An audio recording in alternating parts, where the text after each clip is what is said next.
Hey, my name is Beau. I'm a musician and music teacher, and in this video, I want to talk about audiation. What is audiation and why is it important? So, the OG of audiation is music researcher Edwin Gordon. This is his magnum opus, learning sequences in music. It's a fantastic book. If you are a music teacher, this should be essential reading for you. Let's see what Gordon says right in chapter 1.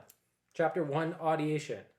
Sound itself is not music. Sound becomes music through audiation when, as with language, we translate sounds in our mind and give them meaning. So he goes on and on, but let's unpack what he's talking about here for a few minutes.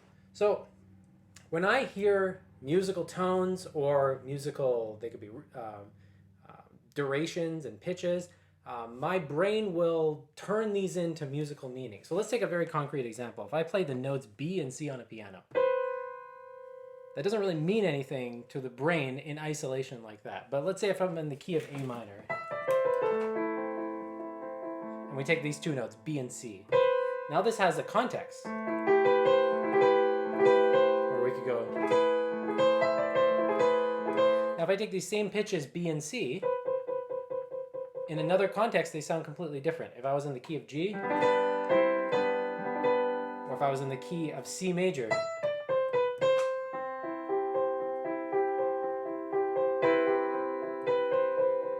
same pitches.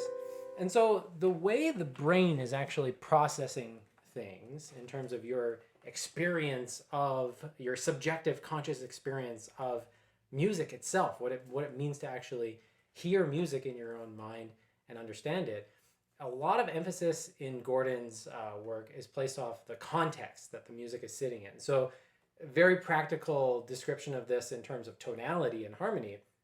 What key are you in? What tonality are you in? So again, the pitches B and C sound very different in the key of A minor. So in the key of A minor and the tonality of, we could say the tonality of minor. So the key of A, the tonality of minor. And they have a different function in different keys. So in the key of G, and you can just go on and on with more and more examples. The same thing happens when we start talking about rhythm. So if I took a pulse like this, what meter is when the brain starts giving that context. So do I feel the meter like this? Do I feel it boom, boom, boom, boom? Or do I feel like this? Boom, boom, boom. And I can actually flip between, that's duple and triple. I can flip between those without this actual sound changing. And so this is a fundamental thing to kind of sort out in the beginning while you start to learn what audiation is. Sounds themselves that are made in the environment, whether they're on an instrument or from someone singing or on a drum, they do not necessarily mean music. And you can demonstrate this to yourself. Find a piece of either like very contemporary jazz music or classical music, or it could be anything like that, something that's very challenging harmonically and rhythmically, and listen to it and notice that you have no idea what's going on. You have no context. You don't, what key is this in? I don't even know what the meter is. And the music, at that point, the music, if we can even call it that, it's just sound. It doesn't mean anything. And this is my personal theory to why so many people don't really like listening to jazz music. It would be like being fluent in the language of English and then trying to force yourself to listen to Swedish and not understanding it.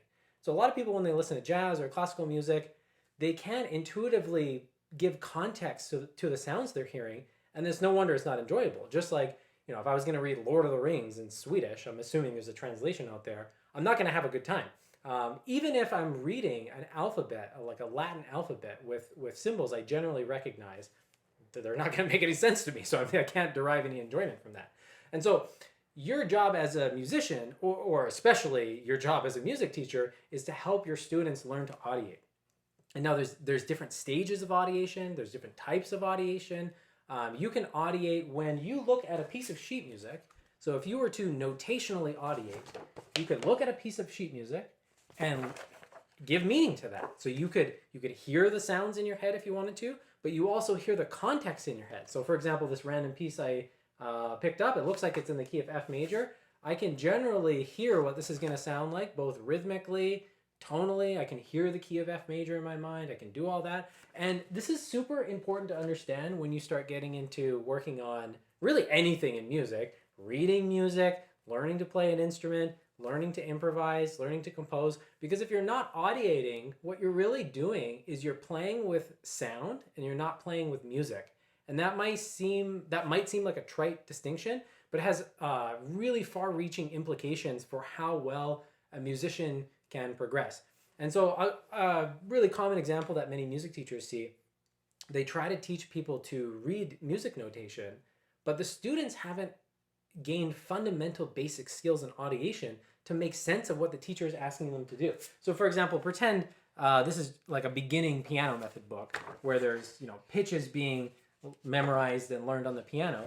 The question is, why, when some students show up to a piano lesson like that with maybe they're 5, 6, or 7, they have no problem. They jump into it. Everything makes sense to them. Sounds like music. Sounds like the key of F. They might not know the theoretical names of F is a key and F major, and the F major scale has these notes with a B flat in it. They might not understand it theoretically, but some students have enough background in music as almost like a first language that when a teacher asks them to play something by decoding music notation, it just makes sense to them. And so this is kind of a very sad thing that happens in music education. And this is by no means happening with every teacher. I think some teachers are intuitively aware of this. It's just Edwin Gordon really brought a level of precision and elegance to the conversation that I don't really think existed before, other than isolated kind of genius music teachers who had this sorted out. But Edwin Gordon really gave a proper lingo and set of jargon to be very precise about what we're talking about here. And through his research, instructions about how to train this stuff dependably in people. You can also see, my experience, for example, when I started playing saxophone in grade 7 in elementary school, at the end of elementary school, I could improvise right away on the saxophone. I could make little melodies. I had no idea what I was doing. I barely knew what the notes were called, but it just was intuitive, almost like whistling or humming a tune. I could just make little tunes, make little things. And the question is, why can some people do that, and why can some people not do that? And the reason I could do that is I had enough listening vocabulary in music. I had enough musical patterns in my mind that I could audiate, that had meaning to them. When I picked up the saxophone, I could just intuitively figure things out. And unfortunately, a lot of people get, we can talk about talent and all this kind of stuff. You could say like someone that could do that is, they're talented at music, and someone that can't do that is not talented. But if you dive into someone's history, that is air quote talented when they first pick up an instrument, the reason they're talented is they probably spent tens of thousands of hours listening to music, and someone else has spent a fraction of that. And so a big part of audiation is that we need vocabulary, just like we need vocabulary in a language. So you cannot speak a language unless you have vocabulary and you comprehend that vocabulary. And this is where a really interesting analogy surfaces between music education and language instruction. So if I don't speak Swedish, for example, so if I open my phone and let's say I asked Siri, how do you say such and such in Swedish? How do you say I'm going to go to the store and buy some vegetables in Swedish? Siri can spit out a Swedish sentence to me.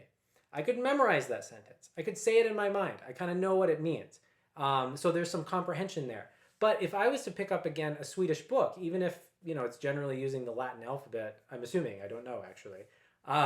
If it's using the Latin alphabet, I have no idea what's being spoken of. I could actually memorize those sentences. I could even learn to say them. I could practice saying them, but there's no context. There's no meaning behind what's being said. And so this is really the difference between how someone learns their native tongue versus someone often learns a second language. The native speaker, they learn the names of nouns, iPad, piano, person, glasses.